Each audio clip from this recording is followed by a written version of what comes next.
नमस्कार मैत्रिणींनो, आज आपण रोज मातीत या कवितेचा मी तुम्हाला संपूर्ण भावार्थ, आशय आणि काही कृती समजावून सांगणार आहे. तत्पूर्वी आपण सर्वांना मी एक विनंती करतो की आपण सगळ्यांनी मराठीचं पुस्तक रोज मातीत ही कविता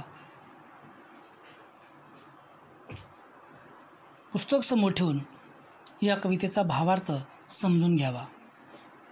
कवितेचं नाव आहे रोज मातीत. रोज मातीत. कवयित्री आहेत कल्पना दुधाळ. कल्पना दुधाळ ह्या प्रसिद्ध कवयित्री, सिजर करमते माती, तसेच धग असतेच आसपास हे यांचे कविता संग्रह प्रकाशित आहेत. प्रस्तुत कविता सिजर करमते माती ह्या त्यांच्या पहिल्या कविता संग्रहातील असून ह्या त्यांच्या पहिल्या कविता संग्रहाला महाराष्ट्र साहित्य परिषदेच्या कवी कुसुमाग्रज या पुरस्कारांसह एकूण 28 पुरस्कारांनी त्यांना सन्मानित केल्या गेले आहेत. सोबतच धग असतेच आसपास या कविता संग्रहास महाराष्ट्र फाउंडेशन या पुरस्काराने त्यांना सन्मानित करण्यात आलेला आहे. प्रस्तुत कविता रोज मातीत या कवितेमध्ये राबणाऱ्या शेतकरी महिलेचं मनोगत कवितेतून व्यक्त झालेलं आहे. आपला स्वतःचा जीवच जणू मातीत रुजवावा इतक्या मनपूर्वकतेने शेतकरी स्त्री जेव्हा शेतात लावणीसारखी कष्टाची कामे करते, तेव्हा कुठे शेतात गोंधण्याच्या नक्षीसारखी हिरवाई फुलू लागते. आपल्या ओढग्रस्त संसाराला हातभार लावण्यासाठी उन्हातानाची पर्वा न करता शेतकरी महिला कांद्याच्या लावणीसारखी आणि ऊसाच्या लागवडीसारखी अत्यंत कष्टाची कामे करत राहते. हिरवीगार दिसणारी शेती काही उगीच पिकत नाही, तर जेव्हा शेतकरी स्त्री रोज श्रम करून मरून सर्वस्व अर्पण करते, तेव्हा कुठे शेतात हिरवेगार पीक डोलू लागते. साध्या सरळ शब्दातील ही गेय कविता ओळी ओळीतून पुढे जाताना अंतस्थ वेदनेमुळे काळजाला अधिकाधिक कशी भिडत जाते याचा अनुभव या प्रस्तुत कवितेमधून कवयित्रीने मांडलेला आहे. पहा, पहिल्या कडव्याचा भावार्थ समजावून सांगतो आहे.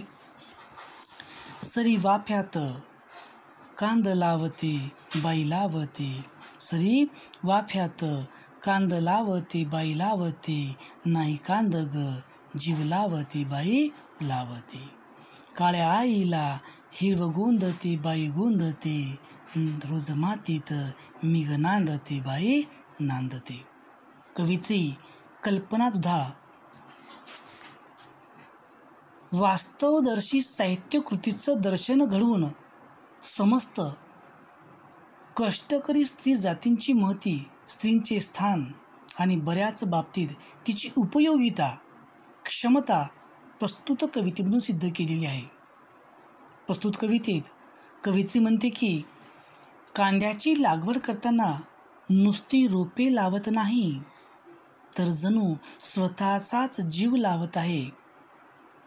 यातून तिची कमालीची समरसता दिसते. पुढे कवयित्री म्हणते की माझ्या कष्टमय सचोटीने संपूर्ण शेत मेहनतीने गोंदते, सजविते, फुलविते आणि हेच नांदण्याचा राबण्याचं प्रतीक आहे. दुसरा कडवा आहे.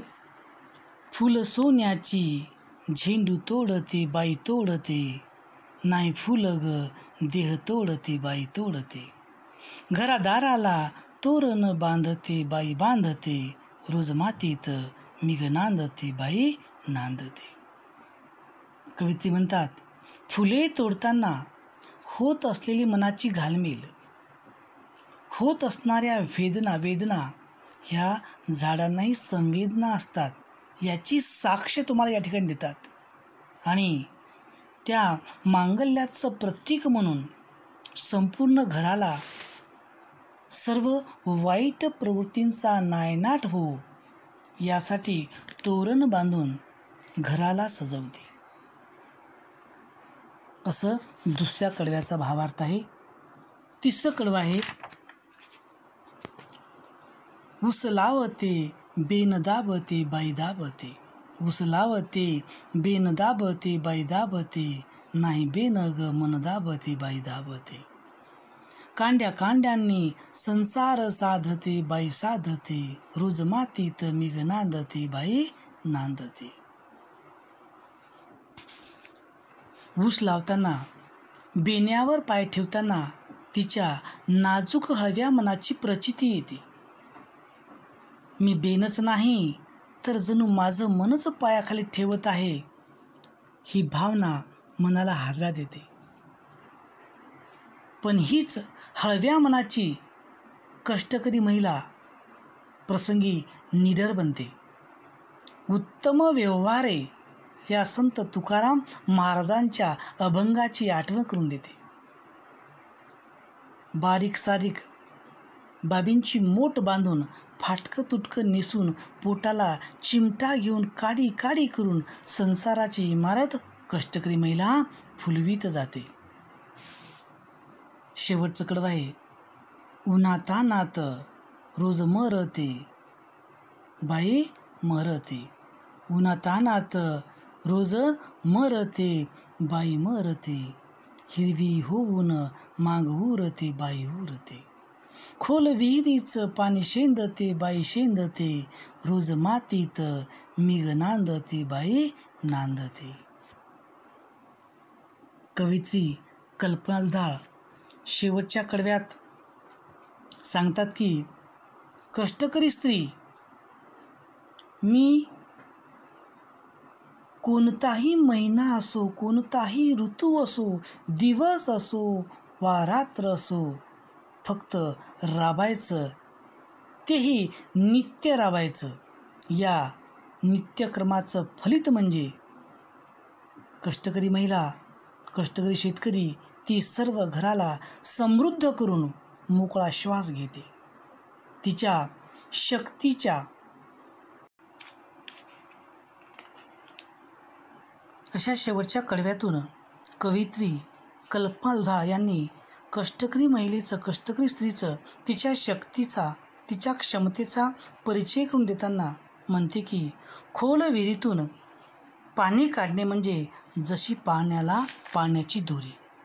अशा पद्धतीने प्रस्तुत कविता रोज मातीत या कवितेमधून स्त्रियांची महती सांगणारी ही कविता म्हणजे समस्त कष्टकरी जातींचा गौरवच आहे, कष्टकरी स्त्री जातींचा गौरवच आहे. अशा प्रकारे या प्रस्तुत कवितेचा संपूर्णतः भावार्थ मी आपल्याला समजून सांगितलेला आहे. यानंतर याच कवितेमधील काही कृती मी तुम्हाला समजून सांगणार आहे, ते आपण नीट लक्षपूर्वक ऐकाव्या आणि समजून घ्यावा. पहिली कृती आहे, कवितेतील स्त्री करत असलेली विविध कामे. कवितेतील स्त्री करत असलेली विविध कामे.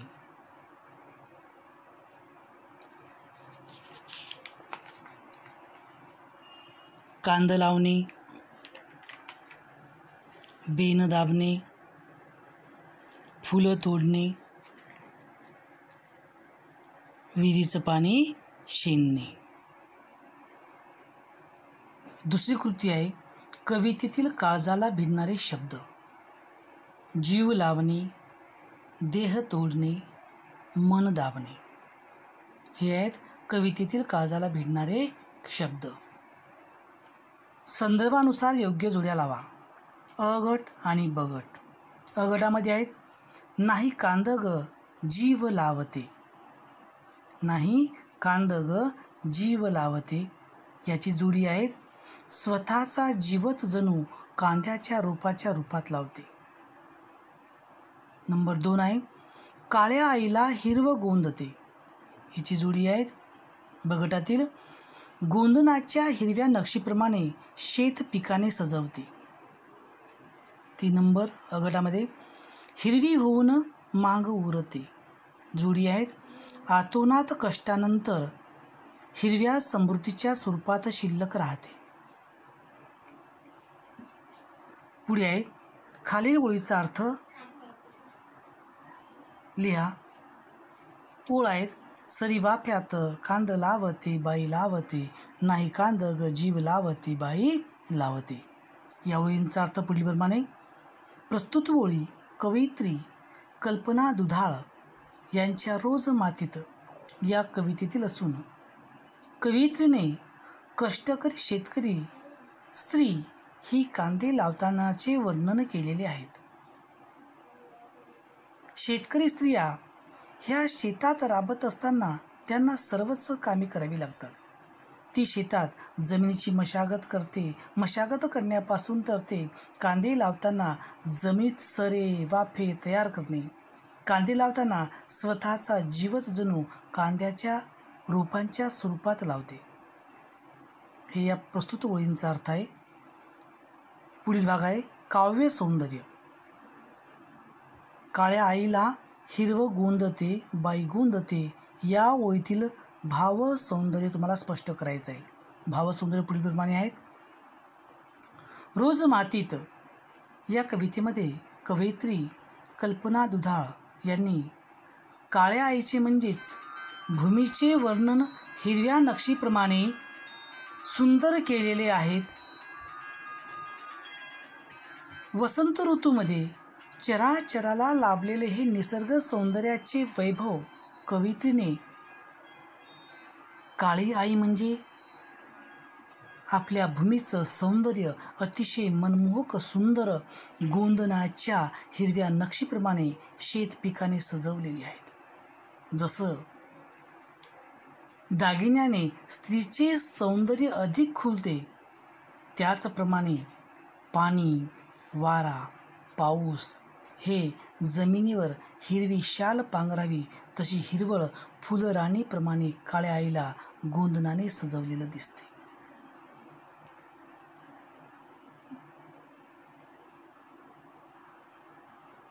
अशा प्रकारे काळ्या आईला हिरवं गोंदते या भाषा सौंदर्य प्रतिमातून भूमीचं सौंदर्य स्पष्ट केलेलं आहे. दुसरं काव्य सौंदर्य आहे नाही बेनग मन दाबते बाई दाबते, कांड्या कांड्यांनी संसार साधते बाई साधते. या ओळीतील विचार सौंदर्य पुढीलप्रमाणे आहेत. रोज मातीत या कवितेत कल्पना दुधाळ यांनी शेतकरी काबाड कष्ट करणारी स्त्रीच्या वाट्याला येणारे दुःख संकटांना सहन करावे लागते याविषयी विचार स्पष्ट केलेले आहेत. शेतात ऊस लावताना बेण्याचे तुकडे तुकडे करून जमिनीत पायाने दाबावे लागतात. त्याचप्रमाणे तिला तिच्या अपेक्षा मनमोकळे जीवन जगता येत नाहीत. तिच्या अपेक्षा तिला मनातच दाबाव्या लागतात. संसाराचा गाडा चालवताना तिला जसे थेंबे थेंबे तळे साचे या उक्तीप्रमाणे घरात मुलाबाळांचं व कुटुंबांचं सर्वच्या सर्व अपेक्षा पूर्ण कराव्या लागतात. तेव्हा ती आपली इच्छा मनोमन पदोपदी दाबत असते. पुढचा भाग आहे रसग्रहण. तुम्हाला खालील ओळीचं रसग्रहण करायचं आहे. ओळ आहे उन्हातानात रोज मरते बाई मरते, हिरवी होऊन मांग उरते बाई उरते, खोल विहिरीचं पाणी शेंदते बाई शेंदते, रोज मातीत मिग नांदते बाई नांदते. या ओळींचं रसग्रहण करायचं आहे. रसग्रहण पुढीलप्रमाणे. कवयित्री कल्पना दुधाळ यांच्या सिजर कर म्हणते माती या कविता संग्रहातून रोज मातीत ही कविता घेतलेली आहे. या प्रस्तुत कवितेतून शेती आणि निसर्ग, शेतकरी स्त्रीचे दुःखाचे चित्रण या कवितेत केलेले आहे. रोज मातीत या कवितेतील शेतकरी स्त्रीला उन्हातान्हात रोज काबाड कष्ट करावे लागतात. संसाराचा गाडा चालवताना उन्हाची कधी ती पर्वा करत नाहीत. तेव्हाच कुठे शेतातील हिरवं पाहायला मिळते. खोल विहिरीचं पाणी शेंदून जनावरांना पाणी पाजावे लागते. हे तिला खूप कष्टाचे, मेहनतीची कामे करावी लागतात. सकाळ झाल्यापासून तिला संपूर्ण घरातील स्वयंपाक पाणी, घरची कामं, घरची साफसफाई आणि नंतर शेतात गेल्यावर जमिनीची मशागत करून लावणी करणे, कापणी करणे, खुरपणी करणे ही सर्व कष्टाची, मेहनतीची कामे तिला पार पाडावी लागतात. तेव्हा कुठे संसाराचा गाडा पुढे नेताना तिला रोज मातीतच नांदावी लागते. अशा प्रकारचं रसग्रहण या प्रस्तुत गोळींचं आहे. याप्रमाणे रोज मातीत या कवितेचा संपूर्ण भावार्थ, काही कृती, काही महत्त्वाच्या ओळींचा अर्थ, जोड्या लावा, काव्य सौंदर्य, रसग्रहण हा भाग मी तुम्हाला समजावून सांगितलेला आहे. एकवेळेस पुन्हा पुन्हा हा व्हिडिओ पाहावा, नीट समजून घ्यावा आणि चांगल्या प्रकारे अभ्यास करावा. धन्यवाद.